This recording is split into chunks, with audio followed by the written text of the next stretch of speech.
Yo les sugiero que se armen el bolso. Este espacio se llama Armate el bolso, que nos viene a buscar Pablo Joaque y nos lleva a lugares increíbles. Pablo Joaque está por Zoom del otro lado. ¿Cómo te va? Buenas noches. Hola, ¿cómo estás, Marcelo?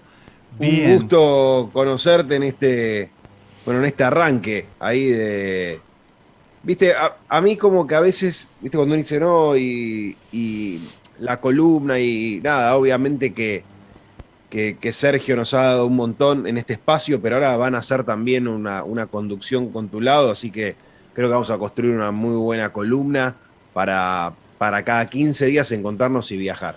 Seguramente, seguramente. Bueno, decíamos, queremos conocer lugares, que vos nos lleves a conocer partes de nuestro país, partes de nuestra cultura, a nuestra gente, ¿no?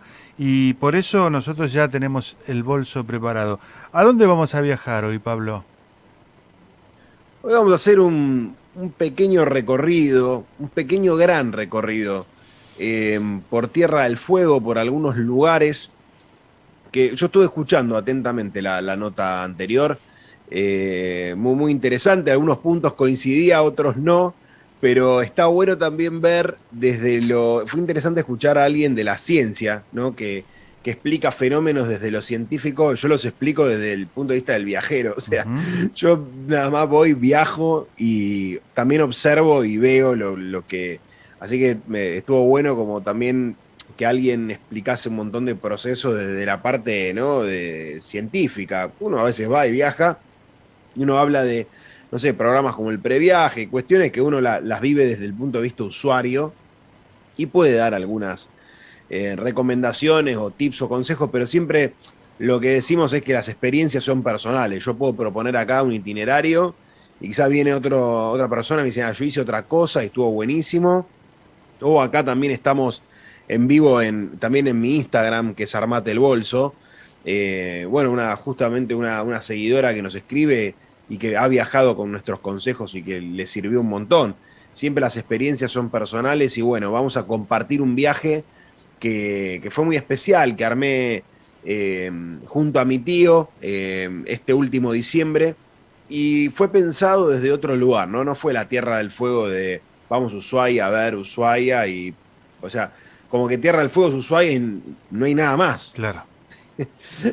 Eso pasa mucho en los destinos de la Argentina que, no sé, Tierra de Santa Cruz, el Calafate. No hay otra cosa. O sea, Sí, la sí, sí. provincia más grande de la Argentina. No, entonces también uno se va de alguna manera encasillando en ciertos destinos eh, y algo que interesante que también decía eh, tu entrevistado es el tema de descubrir también lugares que empiezan a nacer con esto de la pandemia, buscando también un turismo más alternativo, un turismo quizá de menos impacto, de buscar lugares más tranquilos y aparecen un montón de cosas muy interesantes. Claro. Así que, bueno, así fue planteado este viaje por Tierra del Fuego, ¿no? Ujú. Una Tierra del Fuego, una tierra para mí misteriosa, ¿no?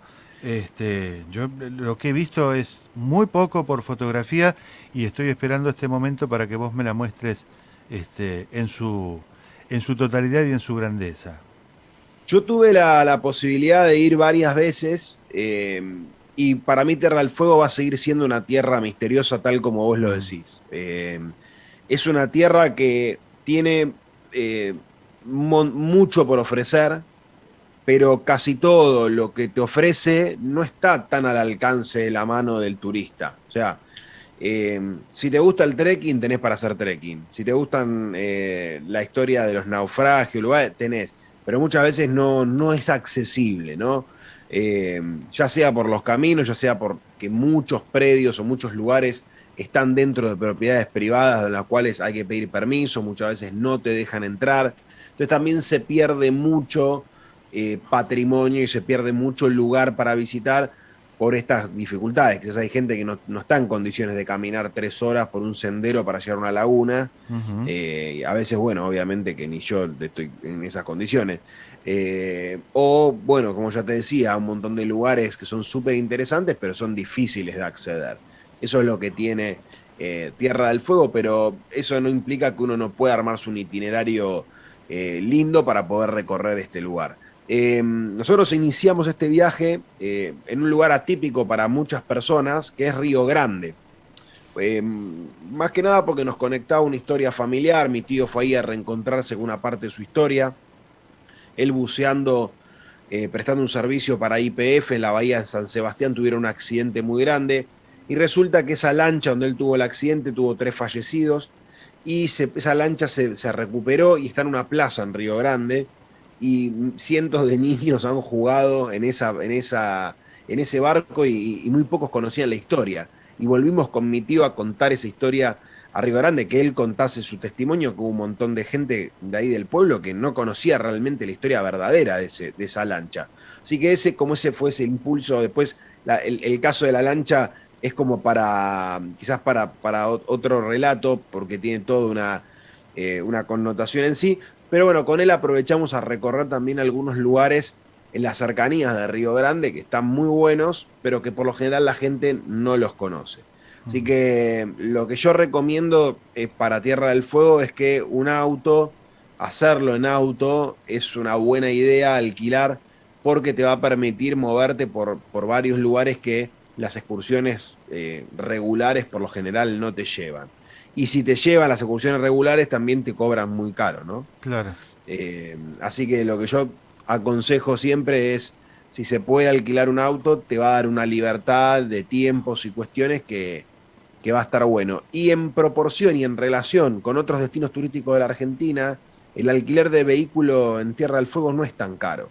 Entonces, sumado a que el combustible, bueno, ustedes los patagónicos tienen la suerte de tenerlo un poquito más Un barato que en poquito Buenos más Aires. barato, sí. Sí, Mm. y bueno, poder de alguna manera también disfrutar de eso, de bajar los costos. Y un poco, bueno, también en Ushuaia, lo que pasa es que también hay mucha más competencia, ¿no? Entonces, alquilar un vehículo, quizás el precio está más competido y está también un poquitito más barato. Nosotros alquilamos el vehículo en Río Grande directamente y a partir de ahí hicimos base unos días y recorrimos los alrededores de Río Grande. Ujú. Que muchas veces la gente cree que Río Grande es una ciudad industrial, porque bueno, todos los el 99% de la electrónica casi que se consume acá, aire acondicionado, LED, etcétera, sale desde ahí, de las fábricas de Río Grande, pero también tiene mucho desde la historia para ofrecer. Y es un lugar muy interesante. Yo creo que hablando con gente ahí de grande que estuvimos vacacionando, yo le digo, se la tienen que creer más con el turismo porque tienen patrimonio histórico de mucho valor. Y muchas veces son circuitos que no están explotados, ¿no? Eh, que tienen mucho para recorrer, mucho para recorrer. Nosotros iniciamos, yo obviamente llevé mi cámara y todo porque hay lugares que yo ya había visitado en algún momento y otros que no. Y tiene toda una historia muy relacionada con, por ejemplo, todo lo que es los primeros pobladores de la Patagonia, ¿no? Eh, Ahí tenés sobre pueblos originarios, tenés pero un montón de historia ahí para contar. Ahí estamos viendo, bueno, para los que tienen la posibilidad de estar viéndonos en la tele, sino los que están escuchándonos, también que hay muchos oyentes, estamos viendo, por ejemplo, la misión salesiana, que o sea, es volver al pasado, ¿no? Es súper, súper interesante. Es de 1893. Los primeros salesianos llegan en 1893 y hay construcciones de esa época. Entonces, también toda esa geografía, ¿no? De Tierra del Fuego, de las estancias, de esas construcciones tipo inglesas, lo hace en un lugar muy especial, Marcelo. Claro. ¿Vos recomendás alguna época en especial para ir a visitar Tierra del Fuego? ¿Se puede ir todo el año? Mirá, no, depende del turismo Mm. que uno quiera hacer. Por lo general, en el invierno la gente va mucho a esquiar a lo que es el complejo del Cerro Castor y a otros lugares. Pero para hacer este tipo de turismo yo recomiendo más primavera y entrando el verano, ¿no? Ujú. Porque la meteorología acá, digamos, el clima es fuerte. Uno puede tener todas las estaciones del año en un día, ¿no? Es como más o menos las Islas Malvinas, que tenés verano, lluvia sale el sol y es muy cambiante. Claro. Así que yo les recomiendo siempre tratar de recorrerlo, más que nada por los caminos, porque a veces los caminos acumulan hielo. Cuando uno pasa el paso Garibaldi, que es desde la zona de Río Grande, cuando cruza Ushuaia, también es una zona de montaña. Entonces, siempre, hasta por precaución, tener cuidado y mucho respeto en este lugar, porque bueno, es una zona que a veces uno no conoce, hay hielo, entonces hay que tener cuidado.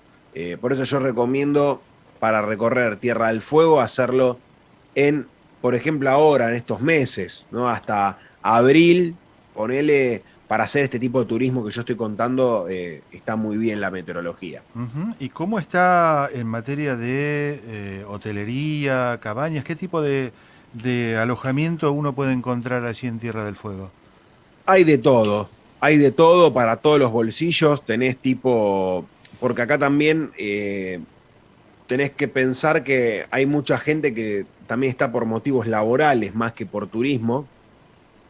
Y hay de todo, a hotelería de todo tipo. Hay hoteles tipo hotel casino con pileta y tenés un hospedaje con una cama y nada más. O sea, Ujú. eh, lo que sí no hemos visto mucho fue el tema de hostels.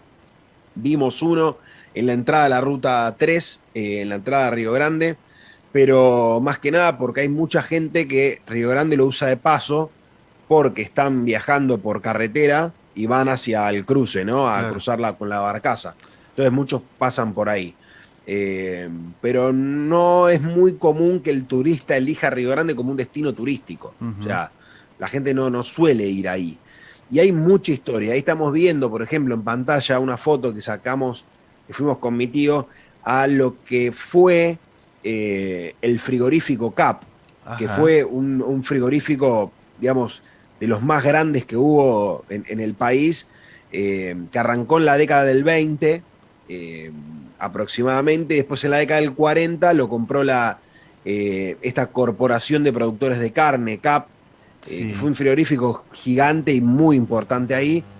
Monumento Histórico Nacional el año 99 y lamentablemente en el 2013 se pierde casi todo en un incendio. O sea, una lástima total y uno camina por esas ruinas y se quiere matar. Es decir, no puede ser que hermoso patrimonio se haya consumido con fuegos intencionales, ¿no? Eh, y es un lugar que te invita a recorrer lo que era eso, que instalaciones gigantes. Y uno siempre que, bueno, obviamente entra a estos lugares tiene que hacerlo con sumo cuidado porque no sabe a veces si se puede lastimar con algo, pero puede tomar algunas fotos de lo que fue y ya caminar por ese lugar te da la sensación de la grandeza Claro. de ese sitio, Sí, ¿no? sí, sí. Eh, Ahí podemos ver, por ejemplo, el tanque de agua, que es muy típico de alguna película americana, Ujú. ¿no?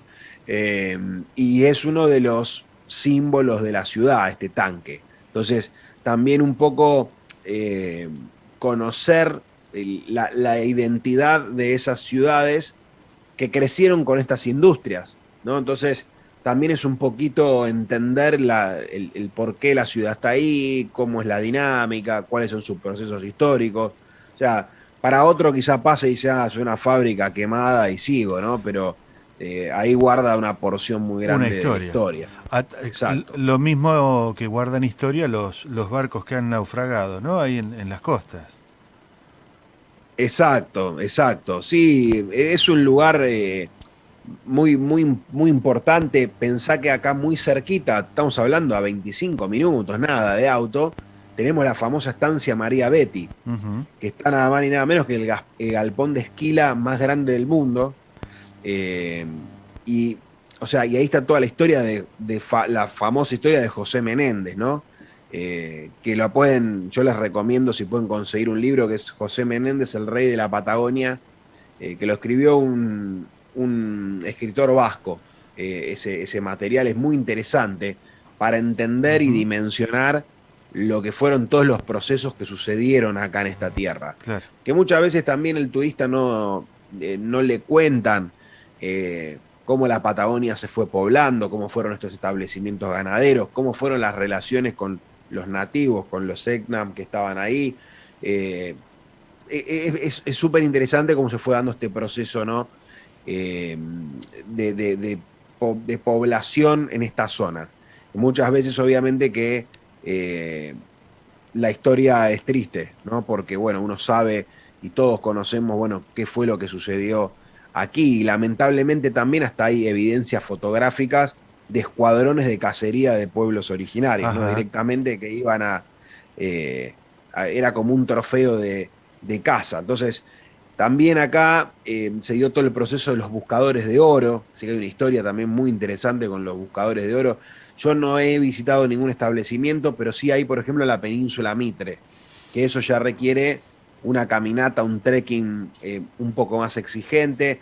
Bueno, acá en el programa con Sergio ha estado gente que ha caminado la península Mitre y que es como meterse en un túnel del tiempo, ¿no? Viajar a 1860 y caminar por ahí en lugares donde la gente no llega, te tenés que llevar la comida, ¿no?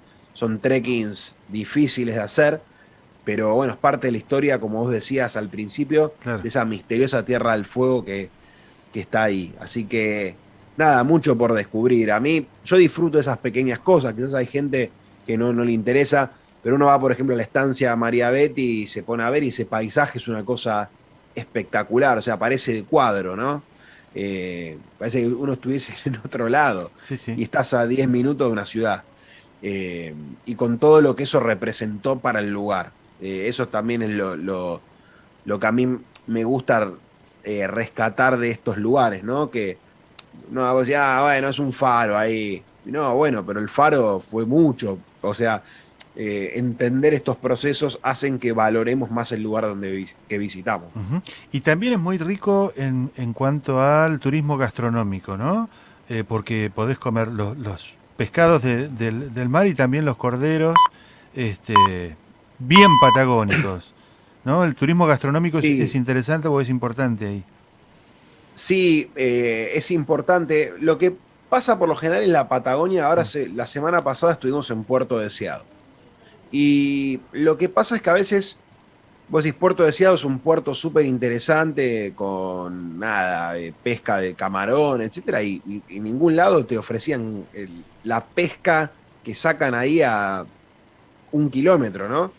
Era como raro. Tierra del Fuego, creo que esto lo tiene un poco más presente. Uno puede ir a comer cordero, puede ir a comer centolla, puede ir a Mm, comer mariscos o cuestiones que son específicas de ahí, lo puede conseguir. Pero en Río Grande, aunque parezca mentira, para mí, ¿no? Es el plato principal de Río Grande. No es ni el cordero, aunque tienen el galpón de esquila más grande del mundo sí. y la historia ganadera, ni la centolla, sino que el plato que van a buscar muchos y que yo te digo, si algún día te das una vuelta, no podés no probar, es el lomito que hacen en una confitería que se llamaba El Roca, que fue Ajá. una confitería muy famosa de toda la vida, que era un cine confitería en su momento, que hacen el lomito que es una cosa, el mejor del...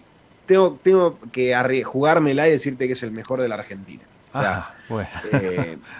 tenés que ir a probar ese lomito porque es muy, pero muy bueno y es muy típico de ahí, de ese lugar, ¿no? Ujú. Entonces uno va encontrando en todos los lugares, uno encuentra cosas. También hicimos un trekking muy, bueno, mi tío no subió, pero al Cabo Domingo, que es un lugar que cuando yo les mostraba los videos y las fotos a mis compañeros del trabajo, a mis amigos, no me creían. Me dicen, ¿esto dónde es? Le digo, no, en Río Grande, le digo, a 5 kilómetros, 10 de...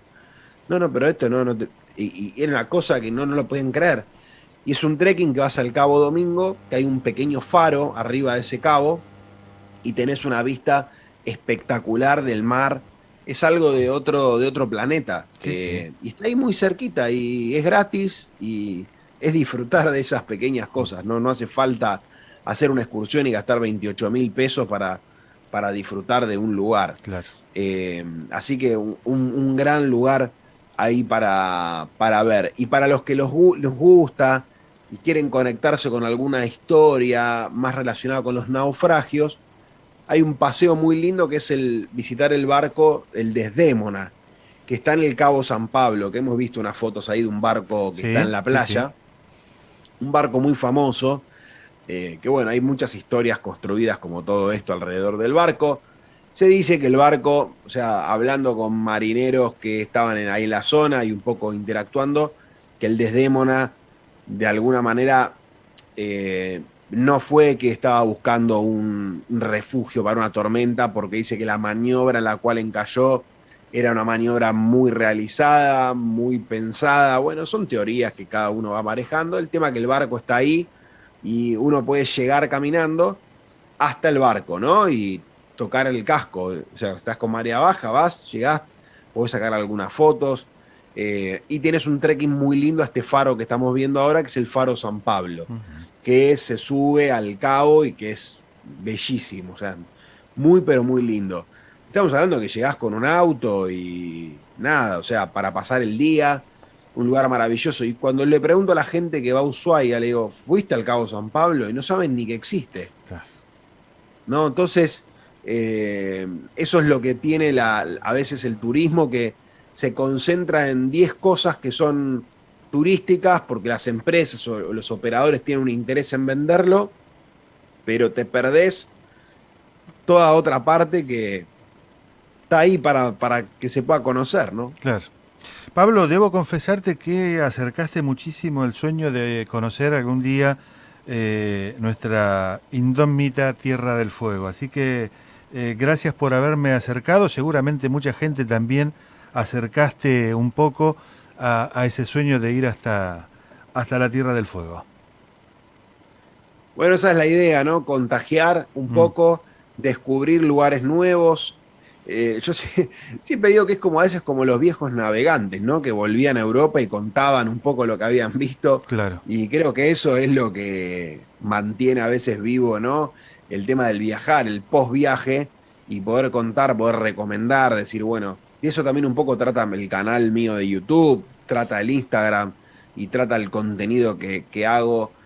Porque para mí no sirve nada. Yo tengo el pendrive y tengo 40.000 fotos de viajes y si quedan ahí no sirve nada, pero si las hacemos comunicación, si las podemos difundir, si podemos de alguna manera también a los que están mirando, tanto por Instagram, por la tele en vivo, los que nos están escuchando en la radio, transmitirles esas ganas de viajar. Quizás no pueden ir a Tierra del Fuego, pero pueden este fin de semana pensar en ir a conocer algo que están en su zona, muy cerquita, un museo que tienen pendiente, un lago que hace mucho que no van.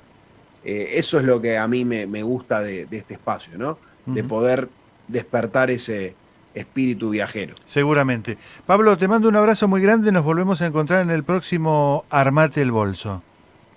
Un abrazo grande y saludos a toda la audiencia. Y bueno, no olviden ahí en Armate el Bolso, en Instagram, en seguirnos, ¿Sí? que vamos a estar en contacto más seguido. Y bueno, hasta dentro de 15 días. Hasta dentro de 15 días. Pablo Jacue, muchas gracias.